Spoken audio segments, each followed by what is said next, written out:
Good morning, everyone. Ian Maddox. It's a beautiful spring day in Trussville, Alabama, and we're connecting here on our Financial Planning Simplified video series. This is going to be a little bit of a recap or evolution on a previous subject we've talked about, and it just so happens that it's come up in account reviews, meetings we've had with clients just in the last few weeks, and I thought this would be a timely opportunity to remind our audience, particularly our senior adult audience, but it could be even just informative for younger clients, maybe Gen Xers that are helping their parents think through financial decisions, and that has to do with what's called the Required Minimum Distribution, RMD.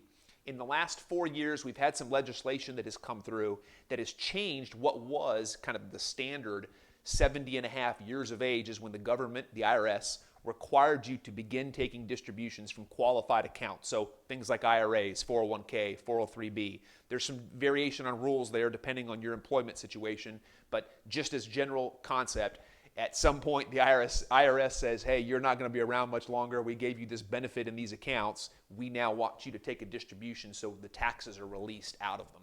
So that makes sense. What changed at the end of Trump's tenure is it went from 70 and a half to 72 years of age. And now just this last year, it's now gone even further to 73 years of age.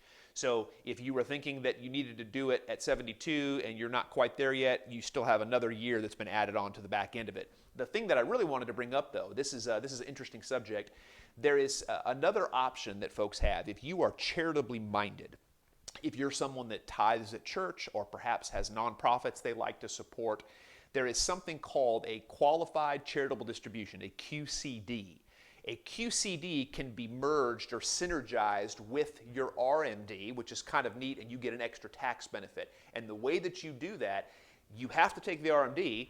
So what you can do is direct that RMD to go straight to the church or charity and receive the extra tax benefit on top of whatever other deductions. A lot of people, it's just a standard deduction. But by instructing the account custodian, wherever your accounts are held, to send that RMD directly to the church or charity, you get that extra benefit. It's just something that popped up in conversation, and I thought it would be timely for our senior adult viewers to be aware of that it's an option that you guys have. If we can ever be of help, reach out, let us know. Ian Maddox, HMFP. Until next time.